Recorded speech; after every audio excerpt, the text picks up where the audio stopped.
This is the High School Crossfire. Welcome back. My name is Naggalama from Team Negative. Is there any sense of urgency in dealing with primary children to fight financial crisis among the youth? Yes. Youth from 18 years to 35, as they stated. Thank you. Most of the youth are poor, as you stated, right? Yes. How many are they? Over 70% of the population are youth. Most of them are poor. How many are poor? Over 40% are poor. You started making vocational training through integrating it in the curriculum, right? I beg your pardon? Your policy is all about integrating vocational training into the curriculum, right? Yes. What of the dropouts? We have provided a program for them. They can get student loans where they can attend these vocational training institutes. In case they don't comply, what happens? Because it's mandatory, it's by law. You are misunderstanding. Thank you, you misunderstood. Can 207 vocational institutions capacitate all the 70% youth population, accounting to 30.8 million youths? We have schools, we are revising the curriculum. Yes, we are revising the curriculum so they can accommodate schools. Account for people in upper primary that are 18 years and above. I beg your pardon? Account for people in upper primary that are 18 years and above. They are there, but we just don't know about them.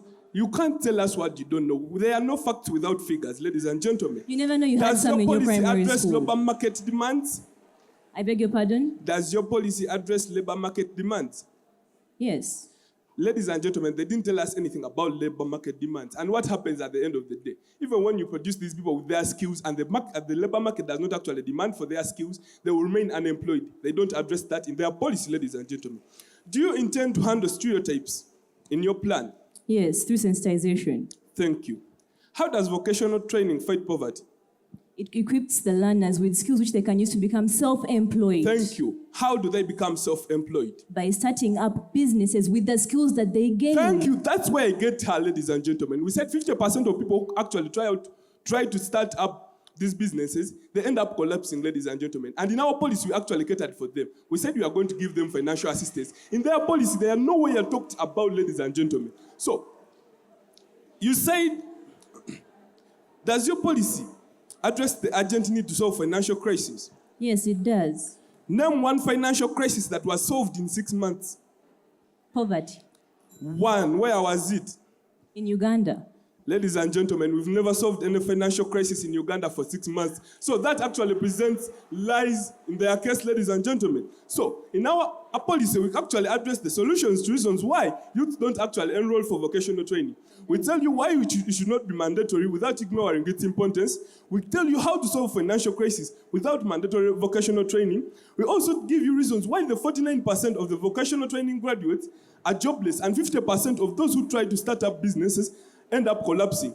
And we actually give you a solution to this, ladies and gentlemen. And what happens at the end of the day? For us, in our policy, it's not mandatory. So one person who wants to go in for it can actually afford, and we are going to help them to actually afford this. So those who go in for it and get the skills, then they come out and they want to get employed, ladies and gentlemen. We are going to give them the support to get self-employed. We talked of the low interest loans, and they actually didn't address this, ladies and gentlemen. At the end of the day, what is important is not actually the skill. What is important is getting self-employed. And what is required to get self-employed? You need startup capital. And we are telling you that 50% actually their businesses end up collapsing. And 49% of the vocational training graduates are jobless due to lack of startup capital, ladies and gentlemen. They don't address that. They tell us many youths are poor, but they don't tell us how many they are. They tell us it's going to be integrated in the curriculum. But again, the same people tell us 30% of the youths drop out every year. But in their policy, they don't cater for them, ladies and gentlemen. They tell us that many people are above the poverty line. They tell us they don't tell us which is the poverty line, and they don't tell us how many people are above the poverty line, ladies and gentlemen. And without facts, without figures, there are no facts, ladies and gentlemen. So they actually present lies without any figures and without any facts, ladies and gentlemen. They come and tell us that youth will not learn schools. So youth will not learn schools. This was by their second speaker. And so they decide to actually integrate it in the upper primary curriculum. But why would you make it mandatory for someone who will not learn it, ladies and gentlemen? So that also falls their case, ladies and gentlemen. Their third speaker also tells us that people will choose vocations at the secondary level. So at some extent, he is actually agreeing that it's not actually mandatory, it's optional, ladies and gentlemen. They tell us that the DIT, they talked of the DIT program failing due to underlying issues, but they don't actually tell us how they are going to solve it, and they actually tell us they are going to implement the same thing. Thank you. I remain Naggalama.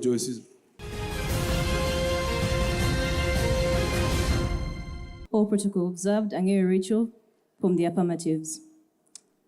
Speaker. Yes, please. Something is better than nothing. Do you agree? Yes, I do. Does this mean that having vocational training is better than nothing? Yes. Is unemployment still a serious challenge in Uganda? Exactly. Are a majority of the unemployed below the age of 30? Yes. Can lack of vocational skills be cited as one of the causes of unemployment? No. Okay. Can we then attribute financial crisis among the youth to the rate of unemployment among the youth? The people who are actually... Yes or no? Yes, I can. Okay. I can attribute it. Are you of the view that people that attend vocational education are academic failures? Pardon? Are you of the view that people that attend vocational education are academic failures? Yes, according to the stereotypes. Okay, thank you very much. I have no question. You talk of stereotypes. Thank you. You may now sit down. Dear August House, we are faced with two groups of people. We have the youth who are in a financial crisis, and we have those who are headed there. Every year, students are churned out of the academic system and they find themselves unemployed. It doesn't matter whether it's at A level or even at the university, they are churned out every year.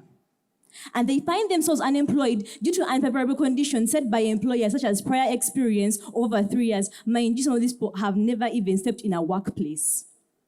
How do we help such people? How can we help them overcome the financial crisis that is brought about by unemployment like he agreed to? We help them become job creators, not job seekers. And how do we do that, August House? Vocational training should be made mandatory. They mistook our argument from the very beginning. By mandatory, they maybe thought that we are going to put everybody at gunpoint. That's not true. We are giving them a choice. A choice. After secondary, you can choose to continue with this, it's mandatory at the beginning stages. But after secondary, it becomes a choice. You can continue to specialize or you can choose not to specialize. So how is that mandatory? Ladies and gentlemen, we see COVID-19 taught us the need for hands-on skills, okay? And this is a matter that we have always ignored. Their side has continuously called people that attend vocational educational training academic failures. They call them academic failures. These people are stereotyped because of such mindsets. That is why no one is willing to take up initiative to actually learn how to do these things hands-on. Imagine this, Ruth Chiza, at 16-year-old, who she dropped out at 16, yes? But then, she's 27 now. She classifies as youth.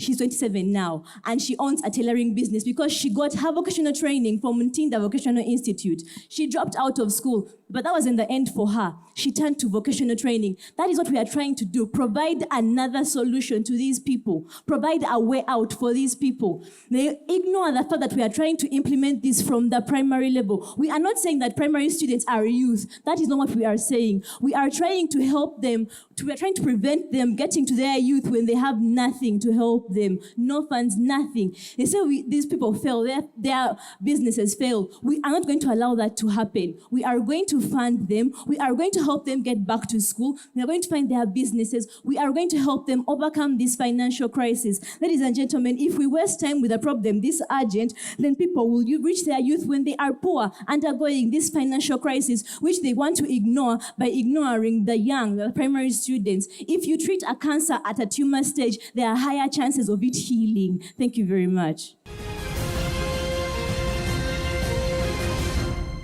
Now, I will delve into the substantive points. I credit Affirmer 1 and Negator 1. You did construct such complex policies that, in any case, it would be very hard for someone to construe them in such a narrow period of time.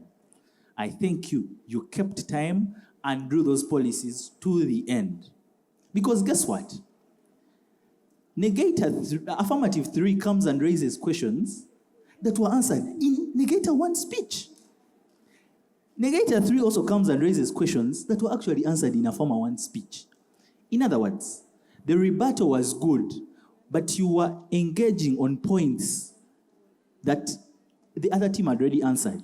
In other words, you could ask questions. For example, you asked a question about time frame. But I remember their time frame was 6 months, and they told you to a desirable extent of about 2 years. So personally, I had taken cognizance of that fact. You spent like 20 seconds elaborating on that point. I was already convinced. Similarly, Negator 1 came and told you that on pursuance of their system guaranteeing saving people from the current crisis, which is maybe unemployment, they had told you they will combat stereotypes, they will guarantee a process that ensures equity, access, and then a farmer 3 comes and is asking the same questions. Meaning, both sides were not listening as the first farmers were speaking. It seems you were deliberating and they made their speeches which were very substantive. In fact, they are almost the MVPs of this debate. But no one was listening. I do not know about that. Yeah, thank you so much. To begin with, I want to begin by appreciating both teams, all speakers, all teams. Thank you so much. It was a very good debate with good arguments and good submissions. However, personally, much appreciation to Affirmer number 1, Negator number 1, Affirmer number 4, Negator number 2, and Negator number 4. Ladies and gentlemen, in today's debate, there are 2 questions that had to be answered by both sides. The why question and the how question. Why? For example, team affirmative, why should we make this vocational training mandatory? Team negative, why shouldn't it be mandatory? The how question, team affirmative, how will making vocational training mandatory have a remedy to financial crisis amongst the youths? The team negative, okay, if now the vocational training should not be mandatory, then how are you going to use that to provide a remedy to the financial crisis amidst the youths? So personally, I based my judgment on the capability of a team to answer the why question. Why should it be mandatory by team affirmative? Why shouldn't it be mandatory by team negative? How are you going to use it as a remedy for the financial crisis? Then, if it should not be mandatory, then still, how are you going to bring a remedy to the financial crisis? That is where I based my judgment from. And the team that had the best and practical and workable policies that remedies the financial crisis is a team I gave a win. I thank you so much. So, firstly, I want to join Judge Solomon in appreciating both teams. Individually, I feel each one of you, the 8 debaters, actually executed your speaker role well. I want to appreciate you all. Now, when I look at this resolution again, our discussion for today is in a bid to fight financial crisis, meaning whatever you're presenting to us, we are interested in spotting out which policy is going to be more effective in solving the problem which we have at hand. The problem at hand is financial crisis. So our resolution states financial crisis among the youth. This house will make vocational training mandatory. Let us underline the word mandatory. This was a very wonderful debate. I would commend affirmative 1, negator 4, negator 1, actually all of you. So, the biggest problem that we had in here was how to fight the financial crisis among the youth. Youth are aged between 18 to 30, right? Now, the youths in school, the youths outside school, the youths that are unemployed, but we are going to divide them into 2. Those that are currently facing the financial crisis out of school and those in school. Now, Team Affirmative raised a very good question that I personally waited for you people to answer directly and bring out. It was in your work plan, but you failed to bring it out and actually inform us about it. You failed to be assertive about it. Now, 1, they asked you, yes, you are not refusing vocational institutions because your point was there is no need for them to be what? Mandatory. However, they are needful. They asked you, yes, in your work plan, you're solving the problem of unemployment and poverty, as you stated, amongst the youths that are currently outside school. However, how are you going to solve, because their biggest point in their work plan was solving the what? unemployment that is coming up from the youths that are still, the kids that haven't become youths, or those youths, some of them, that are outside school. Now, it was in your work plan. However, you failed to substantiate it. You get that? The major point in this debate, to me, was the why question. Yes? You had two sides. One is suggesting that vocational training must be made mandatory. Yes? The other is saying we don't feel the need to make it mandatory. So it was incumbent on team of farmers to convince us as to why the vocational training should be made mandatory. Yes, you understand what mandatory means. Everyone has to have some form of vocational training. Yes, you had to qualify, you had to separate the mandatory from the advantages of vocational training, because their second negator and the third negator all posed the question and said, the vocational training is good. We agree with the fact that it has advantages. However, why should it be mandatory? Why should it be mandatory? Why should we all? I felt like that is what you had to focus on, especially to qualify your arguments, yes? If you're going to learn anything from me in today's debate, it will be that do not avoid to take the hard line that the resolution has given you to take. Take the hard line. Don't fail to take the hard line. So, team negative had one constant question that we get, why it is important to have vocational training, but why is it mandatory, right? There was actually an answer that I got. That answer was that if people undertake education, some will drop out, some will actually finish. But at that point where they drop out or finish, some are most likely not going to get a job. And that was their reasoning to make it mandatory. Now, once you got that answer, which I think came from the second speech, you didn't go ahead to either tell us that it is not reason enough to make it mandatory or argue against its truth. So I felt like you were a bit ingenuine in tackling it head on. Team negative. Team affirmative, sorry. The negative team had one substantial argument that, you see, vocational training, good as it is, has these problems. One, it is so hard to get capital to start up for the people who undertake it. Two, it is stereotypical to the extent that people avoid to undertake such education. But three, history shows that 50% of the startups have failed. In these circumstances, what is your answer? Even if you give us that education, how important will it be if when you look at the statistics, that education does not materialize to solve the financial crisis in the debate? I felt like both houses on those two questions were a little bit hesitant to tackle them.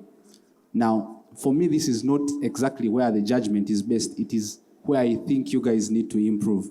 Otherwise, I'm in agreement with the rest of judgment. Thank you very much. It was a wonderful debate. This is great. And I believe that in 10 years to come, we shall have great leaders. Congratulations. May that best team win, really. But I have a few remarks to make. A lot has been said about the motion that I don't need to repeat.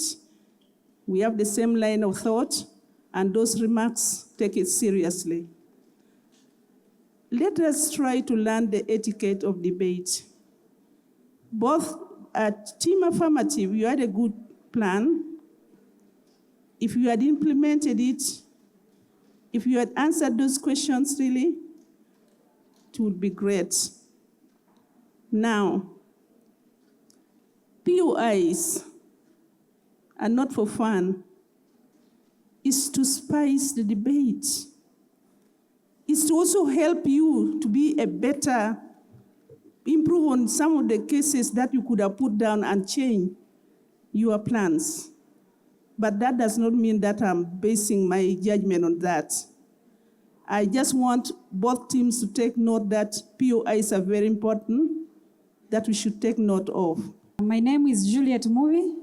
I'm the Public Relations Officer for National Forestry Authority. My purpose here is to announce the winners for the next level. The second debate was between St.Joseph'S SS Naggalama and Namilyango College.